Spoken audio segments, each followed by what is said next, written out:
अस्सलाम वालेकुम नाज़रीन, आप यूट्यूब चैनल देख रहे हैं। मैं इमरान खान हूँ। पाकिस्तान तहरीक इंसाफ ने जब से अनाउंसमेंट की है वो अपनी तैयारियां कर रहे हैं, तो हुकूमत ने उनके खिलाफ एक कंपेन भी लॉन्च कर दी है। कंपेन में कुछ चीज़ें सामने आई, बड़ा जहर उगला है खैबर पख्तूनख्वा के खिलाफ, पश्तूनों के खिलाफ, पाकिस्तान तहरीक इंसाफ के वर्कर्स के खिलाफ, और ये वही पंजाब हुकूमत या नून लीग कर रही है। नून लीग का हमेशा से ये तरीका वारदात है कि जब उन्हें कोई चीज़ काबू नहीं आती वो चाहते हैं सारा कुछ ही खराब कर दो। यानी वो सुबाइयत के ऊपर भी चले जाते हैं, लिसानियत के ऊपर भी चले जाते हैं, कौम को तकसीम करने पर भी चले जाते हैं।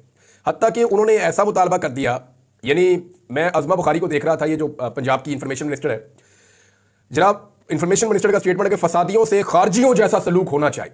एक तो पाकिस्तान तहरीक इंसाफ को या खैबर पख्तूनख्वा के शहरियों को उन्होंने कहा ये खारजी और फसादी हैं, इनके साथ खारजियों जैसा सलूक होना चाहिए। तो खारजियों के साथ सलूक क्या होता है, ये देखें, उनको बम मारे जाते हैं, बिल्कुल मारे जाते हैं, उनके ऊपर ड्रोन अटैक किए जाते हैं, वो भी किए जाते हैं, उनके ऊपर जो है वो फाइटर जेट्स के साथ उनके ऊपर बाद औक़ात जो है वो बम्बारमेंट होती है, बाद औक़ात गनशिप हेलीकॉप्टर के साथ उनको मारा जाता है, बाद औक़ात G3 SMG ऐसे हथियार इस्तेमाल किए जाते हैं। फिर वहाँ पे आंसू गैस के शेल नहीं चलते, बल्कि वहाँ पे चलाए जाते हैं मार्टर गोले। तो क्या ये चाहती है कि टैंकों के साथ और फाइटर जेट्स के साथ पाकिस्तानी कौम के ऊपर पाकिस्तान की फौज हमला कर दे? यानी एक तरफ एक सियासी मूव है और वो लोग अपनी सियासत करना चाह रहे हैं। ये मामला शुरू होता है वहां से जहां अली अमीन गंडापुर साहब कहते हैं अपने कारकुनों को जोश दिलाने के लिए कि हमें निकलना होगा, और वो बड़ी जबरदस्त तकरीर करते हैं। तो वहां नारे लग जाते हैं अल जिहाद के। तो ये जो जहाद का नारा है, इसको लेकर के PMLN ने एक कंपेन खड़ी कर दी है कि ये तो जहाद करने आ रहे हैं, ये तो हथियार लेकर आ रहे हैं, तो बम लेकर आ रहे हैं। मैं आपको ऐसी एक नहीं 1000 मिसालें सुना सकता हूं। वैसे जो लोग अभी आर्काइवल काम कर रहे हैं, मेरे पास तो अभी कोई सिस्टम नहीं है ऐसा, वो इसको निकाल लें कि शहबाज शरीफ ने और नवाज शरीफ ने कितनी मरतबा जहाद का लफ्ज इस्तेमाल किया। मुझे अच्छी तरह याद है कि शहबाज शरीफ रोजाना कहते थे करप्शन के खिलाफ जहाद करना होगा, गुर्बत के खिलाफ जहाद करना होगा, लाकानूनियत के खिलाफ जहाद करना होगा। परवेज मुशर्रफ के दौर में हम लोग जब जर्नलिज्म करते थे तो ये नवाज शरीफ और शहबाज शरीफ हमें कहते थे आप सहाफत नहीं कर रहे, आप लोग जहाद कर रहे हैं। तो ये जब ये करे या इनके फायदे की चीज हो तो जहाद है, और वो वाला जहाज जो है वो जायज है, वो ठीक है। और जब कोई और पॉलिटिकल पार्टी करे और वो कहे जी हम जहाद कर रहे हैं, तो वो कहें जी ये जहाद नहीं। अपनी दफा इन्होंने कहा नवाज शरीफ का इस्तकबाल जो है वो हज से ज्यादा जरूरी और सवाब वाला काम है। याद है ना आपको, PMLN ने कहा था कि नवाज शरीफ का इस्तकबाल करना हज से ज्यादा सवाब वाला काम है। इन्होंने क्लेम किया था ये बात, तब तो किसी को तकलीफ नहीं हुई थी। अब मामला यह है कि जहाद के बारे में जो पाकिस्तान तहरीक इंसाफ ने नारे लगाए, क्या उन पर एतराज किया जा सकता है? तो मैं आपको एक हदीस सुना देता हूं। यह हदीस तमाम जो मुस्तनद अहदीस की किताबें हैं उनमें मौजूद है, और मैंने इसको जामे तिरमिज़ी से पढ़ा है। अभी मैंने कंफर्म किया इसको, इसके अल्फाज को, और वो बड़े सादे अल्फाज है कि जालिम हुक्मरान के सामने कलमा हक कहना अफजल जहाद है। यानी जहाद की बड़ी किस्में होती हैं ना, आपको बाद औक़ात हाथों से लड़ना पड़ता है, बाद औक़ात आप जुबान से लड़ते हैं, बाद औक़ात आप जो है वो एक कंपेन करते हैं, आप मुकाबला करते हैं, आप जुल्म के खिलाफ डट जाते हैं, खड़े हो जाते हैं। तो जालिम हुक्मरान के सामने कलमा हक बयान करना भी एक जहाद है और अफजल जहाद है। नबी अकरम सल्लल्लाहु अलैहि वसल्लम ने फरमाया था। तो इससे जालिम हुक्मरान कौन होगा जो इस वक्त है पाकिस्तान में? पाकिस्तान की तारीख में कभी इतनी औरतों को गिरफ्तार नहीं किया गया जितनी औरतों को इन हुक्मरानों ने गिरफ्तार किया। तो जालिम हुक्मरान है। पाकिस्तान में कभी छोटे बच्चों को हथकड़ियां लगी हुई हमने नहीं देखी, इनकी दफा हमने वो भी देख ली, जालिम हुक्मरान है। हमने इतने बड़े पैमाने पे जबरी गुमशुदगियां नहीं देखी, हमने वो भी देख ली। ऐसा जालिम हुक्मरान है, इतनी बदतरीन धांधली भी हमने अपनी पूरी जिंदगी में नहीं देखी, हमने वो भी देख ली। हमने इस किस्म की फस्तायत, जुल्म, जबर, तशद्दुद, ये सारा कुछ कभी नहीं देखा जो हमने इनको, यानी बहनें बेटियां अगवा कर दी, बहुएं अगवा कर दी सिर्फ एक कानून साजी करवाने के लिए। तो ये जो जुल्म हमने देखा है, ये हमने माजी में कभी इसको विटनेस नहीं किया। इसका मतलब है पाकिस्तान की तारीख में डिक्टेटर्स को थोड़ी देर के लिए साइड पे कर देते हैं। पाकिस्तान की टोटल सियासी तारीख में कोई इतना जालिम हुक्मरान नहीं आया जितने जालिम हुक्मरान ये है। तो इनके सामने कलमा हक बोलना जहाद है। मुझे तो नबी अकरम सल्लल्लाहु अलैहि वसल्लम की हदीस मुबारका की ये समझ आई है, और मैं तो इसको जहाद कहूंगा। अब जरूरी नहीं है कि आपने जनाब बंदूक उठा के गोली चलानी है तो वह जहाद होता है। बाद औक़ात आप जालिम के सामने खड़े होकर हक का कलमा बोल दें तो यह भी जहाद होता है। नबी अकरम सल्लल्लाहु अलैहि वसल्लम की हदीस कह रही। अब ये एक और बात कहते हैं, ये कहते हैं जी इमरान खान के बच्चे क्यों नहीं लड़ाई लड़ रहे, और इमरान खान पे एक्चुअली गुस्सा इनको ये है कि वो डील नहीं कर रहा। देखिए फर्क क्या है नवाज शरीफ के और इमरान खान के बच्चों में, जरा फर्क आप समझ लें। इमरान खान पाकिस्तान के वज़ीर आज़म रहे, इमरान खान के पास ये तीसरा टन्योर है, एक सूबे की वजारत आला भी है। 2013 से काम शुरू हो गया था, आज 11 साल से 12वां साल शुरू होने वाला है। तो खैबर पख्तूनख्वा में उन्हीं की हुकूमत है, और ऐसा लगता है कि आइंदा भी उनकी आएगी। इस बीच में कभी इमरान खान साहब के बच्चे आए इस इक्तदार का मजा लेने? नहीं आए। वो वज़ीर आज़म रहे, इनके बच्चे आए नहीं इक्तदार का मजा लेने। इक्तदार के झूले नहीं झूले उन्होंने, इमरान खान के बच्चों ने। उन्होंने पाकिस्तान के अंदर अफसरान की ट्रांसफर पोस्टिंग नहीं करवाई, उन्होंने यहां पे ठेके नहीं दिलवाए। तो इमरान खान के बच्चों ने कमीशन भी नहीं खाई, इमरान खान के बच्चों ने कोई रिश्वत भी नहीं ली, इमरान खान के बच्चों का पाकिस्तान में कारोबार भी कोई नहीं है, और पाकिस्तान में या पाकिस्तान से बाहर उन्होंने कोई प्रोटोकॉल भी नहीं लिया। जब इमरान खान पाकिस्तान का वज़ीर आज़म बना तो उसके बच्चों ने बरतानवी एम्बेसी से भी कोई प्रोटोकॉल नहीं लिया, जो बरतानिया में पाकिस्तानी एम्बेसी है, कुछ नहीं। उन्होंने अपनी नॉर्मल जिंदगी गुजारी। यानी इमरान खान के पाकिस्तान के वज़ीर आज़म बनने या ना बनने का इमरान खान की इमीडिएट फैमिली को किसी किस्म का कोई फर्क नहीं पड़ा, स्पेशली उनके बच्चों को तो कोई फर्क नहीं पड़ा। अब जरा आप आ जाए नवाज शरीफ पे। नवाज शरीफ साहब और शहबाज शरीफ साहब जैसे ही इक़्तिदार में आते हैं, इनका लाओ लश्कर पूरा टब्बर जो है वो अपना मुल्क छोड़ के पाकिस्तान पे हमलावर हो जाता है।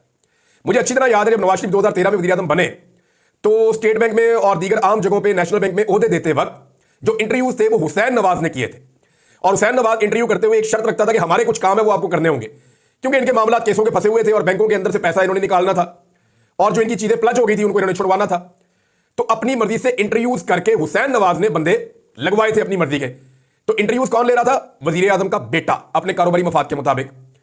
जैसे ही नवाज शरीफ या शहबाज शरीफ हुकूमत में आते हैं, इनके सारे बच्चे वीवीआईपी हो जाते हैं। ना सिर्फ वो पाकिस्तान में प्रोटोकॉल लेते हैं बल्कि दुनिया के जिस मुल्क पे वो एयरपोर्ट पे उतरते हैं वहां पे उस मुल्क की एम्बेसी उनको प्रोटोकॉल देने के लिए पहले से अवेलेबल होती है। दूसरा, पाकिस्तान के सारी ब्यूरोक्रेसी और सारे वसाइल उनके हो जाते हैं। वो ट्रांसफर और पोस्टिंग भी करते हैं, अपने चाहने वालों को नवाजते भी हैं। और बैरूने मुल्क भी जनाब अक़वाम मुत्तहिदा के अंदर आपने देखा या जहां पे भी शहबाज शरीफ किसी बड़े मुल्क में विजिट पे जाएं तो इनके बच्चे इनके साथ जुड़ जाते हैं और वो वहां अपनी कारोबारी एक्टिविटीज शुरू कर देते हैं। पाकिस्तान की एजेंसियां, पाकिस्तान का अमला, पाकिस्तान की एम्बेसियां सारे इनकी खिदमत पर लग जाते हैं, सरकारी वसाइल इनके लिए मुख्तस हो जाते हैं। यह फर्क है इमरान खान के और नवाज शरीफ और शहबाज शरीफ के बच्चों में। अब आप एक बात देखिए कि फर्क आपको नजर आ गया कि फर्क क्या है। ये ऐसे बेशर्म लोग हैं, इन्होंने कभी नवाज शरीफ को नहीं कहा कि तेरे बच्चे क्यों नहीं आते एहतजाज करने के लिए। जब नवाज शरीफ ने कैंपेन खड़ी की तो मरियम नवाज ने लिख के, सिर्फ इतना लिख के छोड़ के वो चली गई कि बाप का हुक्म, कि बाप ने कहा जी कि एहतजाज है, जान खतरे में निकलो। तुम हेलीकॉप्टर में बैठ के अपने बच्चे लेके जनाब सरकारी प्लेन में बैठ के पहुंच गए लाहौर और जाती उम्र अपने बच्चे लेके पहुंच गई। इनसे तो कभी नहीं पूछा कि जनाब आपके बच्चे जो बाहर बैंकरप्ट हुए फिरते हैं वो यहां पे आगे मियां साहब आपके एहतजाजों में शामिल क्यों नहीं होते? कितने एहतजाजों में वो शामिल हुए हैं। इमरान खान की तो बहनें भी एहतजाज कर रही हैं, उसकी बीवी भी एहतजाज कर रही है, उसके सारे रिश्तेदार एहतजाज कर रहे हैं। जो उसके बच्चे कभी पाकिस्तान में उसके वज़ीर-ए-आज़म होते हुए नहीं आए, जिनका यह स्टेक ही नहीं है, उनका नाम लेकर आप जो है वो ये प्रोपेगेंडा खड़ा कर रहे हैं। एक्चुअली सिर्फ ये प्रोपेगेंडा है। और मसला पता क्या है? मसला यह है कि नवाज शरीफ और इमरान खान का फर्क बहुत बड़ा हो गया। नवाज शरीफ हमेशा गोद में बैठ के डील करके निकल जाते हैं और जाते ही जूतों की पॉलिश की रफ्तार तेज कर देते हैं। दूसरी जानिब जो इमरान खान है, अब बैरूने मुल्क से इमरान खान की मिन्नतें, यानी ये भी हुआ है कि पाकिस्तानी जो ताकतवर और बड़े लोग हैं वो गए और जाके कुछ बाहर मुल्क के लोगों को मिले, जिनमें एक हमारा बहुत ब्रदर मुल्क भी है पाकिस्तान का। उनके हुक्मरानों को मिले और उन्होंने कहा कि खुदा का वास्ता हमारी इमरान खान से जान छुड़ाएं, आप इसको अपने मुल्क में ले लेंगे। उन्होंने कहा जी आप उससे बात कर लें। उन्होंने कहा जी आप बात कर लें, वहां से पैगाम है। इमरान खान फिर नहीं मानता। इमरान खान कहता मैं नहीं चाहता हूं। ये जो नजम सेठी साहब ने थोड़े दिन पहले कहा, ऐसे नहीं कहा उन्होंने कि इमरान खान को बांध के भेज देंगे वहां पे सऊदी अरब में। इसके पीछे पूरी एक कहानी है और ये खुल जाएगी बहुत जल्दी। मैं आपको बताऊंगा इसके अंदर कौन इन्वॉल्व है और किसने जाके मिन्नत तरला की और कैसे ये सारी बात हुई। लेकिन इमरान खान को बाहर भेजने के लिए भी मिन्नतें की जा रही है, लेकिन इमरान खान मान नहीं रहा। अब जो जहाद वाले नारे हैं ना, उनके ऊपर ये रोला डाल रहे हैं। तो मुशर्रफ दौर में जो वकला तहरीक चल रही थी ना, उसमें भी जहाद के नारे लगते थे। तब नवाज शरीफ और शहबाज शरीफ स्टेज पे खड़े होकर कहते थे कि ये जहाद है और हम ये जहाद कर रहे हैं, कौम ये जहाद कर रही है। तो ये सिर्फ इमरान खान का नहीं है, ये हमारी कौम के अंदर है कि जब भी हमें लगता है कि हम ठीक काम करने जा रहे हैं, हक पे खड़े, तो फिर हम इसको कहते हैं जहाद। लेकिन अगर आपने वो इनको दहशतगर्द बनाना है या दहशतगर्दों वाला सलूक करना है तो मारे, फिर इनको बम मारे, इनको जो है वो आप मार्टर गोले मारे, इनके ऊपर आप जो हैवी मशीनरी है उसके जरिए गोलियां चलाएं, आप 5-10 हजार बंदा कत्ल कर दें, आपको किसने पूछना है? आप बंदे कत्ल कर दें पाकिस्तान में। लेकिन याद रखिएगा, जितना पाकिस्तान बाकी बच जाएगा आपसे और ज्यादा नफरत करेगा। एक आदमी इस मुल्क में ऐसा नहीं मिलेगा एक दिन आपको जो आपको प्यार करता हो। मैंने एक दिन आसिफ करमानी जो नवाज शरीफ साहब के बहुत करीबी साथी थे, उनको मैंने एक दिन एक बात कही थी और मैंने उन्हें कहा था कि आपने इस बात की गवाही देनी है। और यह बात मैंने उन्हें कही थी सन 2009 में। आज 15 साल हो गए इस बात को। मैंने आसिफ करमानी साहब को कहा था और वो गवाही देंगे। मैंने कहा था याद रखिएगा, शरीफ खानदान की गर्दन में जो सरिया है ना, ये एक दिन निकल जाएगा। और मैं आपको ये बताता हूं कि इनकी हालत ये हो जाएगी कि ये लोगों से मिलना चाहेंगे और लोग इनसे मिलने से इनकार कर दिया करेंगे। ये मैंने उन्हें कहा था और मैं इनकी हरकतें देख के मैंने उनको ये बात कही थी। उस वक्त मेरे किसी बात पे मुझे बुरा लगा था, कोई चीज मुझे ऐसा लगा कि ये तो फिरौनियत है। मैंने कुछ ऐसा होते हुए देखा, मैंने कहा यार ये तो फिरौनियत है करमानी साहब, ये क्या जुल्म है, आप इसके खिलाफ बोलते क्यों नहीं है? उस वक्त वो वहां कंप्रोमाइज थे, वो बेचारों के वहां पे स्टेक्स थे, वो खामोश रहे। तो मैंने उन्हें कहा करमानी साहब एक बात मेरी आज आप लिख के रख लें अपने पास, और आपने एक दिन गवाही देनी है कि यही नवाज शरीफ होगा और एक वक्त आएगा कि जब ये नवाज शरीफ लोगों से मिलना चाहेगा और लोग इसको नहीं मिलेंगे और इनकी गर्दन का ये सरिया निकल जाएगा। क्योंकि ये रब का कानून है, मेरा रब किसी की आकड़ बर्दाश्त नहीं करता। अल्लाह रब वो अत खुदा दा बैर होता है। पंजाबी की एक बड़ी शानदार मिसाल है कि जो भी अत चुकता है ना, या जो भी आकड़ के चलता है अल्लाह की जमीन पे, उसके साथ फिर ये होता है और इनके अंदर बड़ी आकड़ थी। अच्छा, ये एक चीज और मैंने नोट की है, मैं आपके सामने रख देता हूं। पाकिस्तान के मीडिया को ना इमरान खान साहब की कुछ तस्वीरें मखसूस लोगों की जानिब से प्रोवाइड की गई हैं। ये मैं आपको जिम्मेदारी के साथ कह रहा हूं। इमरान खान साहब की कुछ तस्वीरें हैं जिनमें उनका जेस्चर ऐसा है जैसे वो शायद परेशान है, या वो जज्बाती है, या वो फ्रस्ट्रेट है।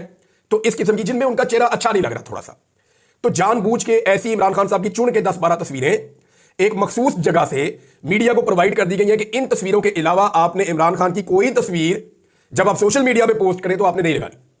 अब आप गौर कीजिएगा, पाकिस्तान के जितने मेन स्ट्रीम चैनल है, जब वो सोशल मीडिया पे इमरान खान की फोटो चिपकाते हैं तो वो इस किस्म की फोटो चिपकाते हैं जिसको देखने के बाद आपको लगता है कि यार ये ज्यादती है, ऐसी तस्वीर नहीं लगानी चाहिए, ये जानबूझकर ऐसी तस्वीर लगा रहे हैं ताकि इमरान खान का इमेज लोगों में खराब हो। तो ऐसे नहीं होता, आपको अभी तक पता ही नहीं है कि इमेज कैसे खराब होता है। सोशल मीडिया की अलिफ बे का भी आपको नहीं अंदाजा।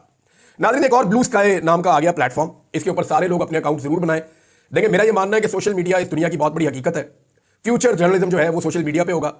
आपका सिटीजन जर्नलिज्म जो है, जो आम शहरी है, वो अपने मसाइल बताने के लिए सोशल मीडिया को इस्तेमाल करेगा। तो हमें मैक्सिमम पाकिस्तान में सोशल मीडिया को यूज करना चाहिए, हर पाकिस्तानी को। एक नया प्लेटफॉर्म आया जिसका नाम है ब्लू स्काई, मैंने भी उसके ऊपर अपना एक अकाउंट बनाया इमरान रियाज खान के नाम से। तो आप सारे भी उसके ऊपर अपने अपने अकाउंट्स बनाएं। और ये नया प्लेटफॉर्म है, ट्विटर की तरह काम करता है लेकिन बड़ा क्विक है, बहुत तेज है। मुझे लगता है कि आने वाले दिनों में ये जो प्लेटफॉर्म है ये बहुत तरक्की करेगा शायद। तो मैंने इसके ऊपर अपना अकाउंट बनाया, तो आप सारे भी इसके ऊपर अपना अकाउंट जरूर बनाएं और एक दूसरे को फॉलो भी करें।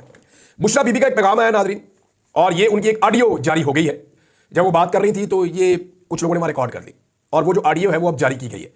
बुशरा बीबी ने कुछ लोगों से मुलाकातें भी की है, कुछ चीजें मुझे पता है लेकिन मैं 24 के बाद 25 के बाद आपको बताऊंगा। मेरे पास एक कहानी है पूरी, और एक पूरी सिचुएशन है जो मैं आपको, जब ये 24-25 का एहतजाज हो जाएगा, अभी ये टाइम नहीं है उन चीजों को सामने लाने का, लेकिन मैं आपको उसके बाद बताऊंगा, तब मेरे पास मजीद सबूत भी मौजूद होंगे इन चीजों के। अच्छा जी, बुशरा बीबी क्या कह रही हैं? उन्होंने कहा कि कारकुनों को जो पैगाम पहुंचाया कि अब इस ऑडियो में कह रही है कि एहतजाज में सिर्फ पाकिस्तान तहरीक इंसाफ के कारकुनों को नहीं बल्कि अवाम को भी लाना है। ये सिर्फ इमरान खान की रिहाई का नहीं, हमारे मुल्क की आज़ादी की जंग है। जो सच्चा और गैरतमंद होगा वो इमरान खान के साथ वफादार होगा। उन्होंने कहा कि इमरान खान का पैगाम तमाम पार्टी के सदूर, जनरल सेक्रेटरी, एमएनए और एमपीएस के लिए है।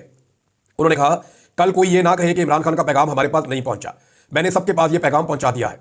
उन्होंने कहा कि हर एमएनए 10,000 जबकि हर एमपीए 5,000 लोग लेकर एहतजाज में शामिल हो। उन्होंने कहा कि गिरफ्तारियों का अमल अब शुरू होगा, इसलिए हिकमत अमली के तहत खुद को बचाना है। कल कोई ये ना कहे कि मुझे तो गिरफ्तार कर लिया गया था। उन्होंने कहा कि तमाम ओहदेदार अपने मुतबादिल भी तैयार करें, अगर एक शख्स गिरफ्तार हो जाता है तो मुतबादिल काफिले को लीड करेगा। बुशरा बीबी ने कहा कि बाद में ये नहीं सुना जाएगा कि मैं गिरफ्तार हो गया था, जो टीमें तश्कील दी गई हैं वो मुतबादिल ऑप्शन के नाम भी जमा करवा दें। इमरान खान की हदायत है कि एहतजाज में शामिल होने वाले तमाम ओहदेदार गाड़ियों के अंदर की तस्वीर और वीडियोज बनाएं और हमें पहुंचाई जाएं। उन्होंने कहा कि इंटरनेट की बंदिश की सूरत में ओहदेदार वीडियोज मुल्की और गैर मुल्की मीडिया को पहुंचाने के लिए मोटरसाइकिल का इंतजाम करें। बुशरा बीबी ने कहा कि जिन लोगों के पास एहतजाज में शामिल होने के वीडियो सबूत नहीं होंगे उनको अगली बार टिकट नहीं मिलेगा। उन्होंने कहा कि 24 नवंबर आपकी इमरान खान और मुल्क के साथ वफादारी का इम्तिहान है। पख्तून गैरतमंद और जिहादी कौम है। नाज़रीन, थोड़े दिनों में आप एक और चीज भी देखना शुरू कर देंगे, और वो आप ये देखेंगे कि पीएमएलएन पीपल्स पार्टी को वापस जवाब देना शुरू होगी। पीपल्स पार्टी अक्सर बदतमीजी करती है पीएमएलएन के साथ, क्योंकि देखिए उन्होंने वजारतें ली नहीं हुई और इक्तदार पीएमएलएन को दिया हुआ है। उसके बदले में उन्हें ये उम्मीद है कि अगली दफा इक्तदार बिलावल को मिल जाएगा, और उनके साथ वादे वईद भी किए गए हैं। तो अब पीपल्स पार्टी बदतमीजी करती है, नून लीग जवाब नहीं देती, लेकिन कुछ अर्से के बाद नून लीग जवाब देगी। तो वो आप समझ जाइएगा कि अब इंतखाबात करीब है और नूरा कुश्ती का नया सीजन शुरू हो गया है। एक चीज मैं आपको और बता दूं, और ये मुझे पहले बताना चाहिए था लेकिन मैंने कहा था कि मैंने इजाजत नहीं ली हुई। तो ये जो खबर ब्रेक हुई थी ना आपकी नवाज शरीफ के बेटे के बैंकरप्ट होने वाली, ये बरतानिया से, मैंने आपको कहा था पहले वीलॉग में कि ये आबिद शेर अली का शुक्रिया अदा करना चाहिए। मैंने इसलिए कहा था कि ये शायान अली खबर निकाल कर लाया था और उसने ये खबर ब्रेक की थी। उसके बाद बहुत सारे ओवरसीज पाकिस्तानियों को ये मिल गई, लेकिन मुझे सबसे पहले ये इंफॉर्मेशन शायान अली ने दी थी, और उसके बाद ये इंफॉर्मेशन तब थी जब किसी और ने इसको शेयर नहीं किया था। अब क्योंकि मुझे लगता था कि शायद उसके लिए कोई लीगल प्रॉब्लम ना हो, इसलिए मैंने पहले नहीं बताया, लेकिन एग्जैक्टली उसी के पास ये इंफॉर्मेशन थी और उसके थ्रू ये इंफॉर्मेशन मेरे तक पहुंची थी, डायरेक्टली नहीं, इनडायरेक्टली। तो अब तक के लिए इतना ही। अपना ख्याल रखिएगा, अपने चैनल का भी। अल्लाह हाफिज़।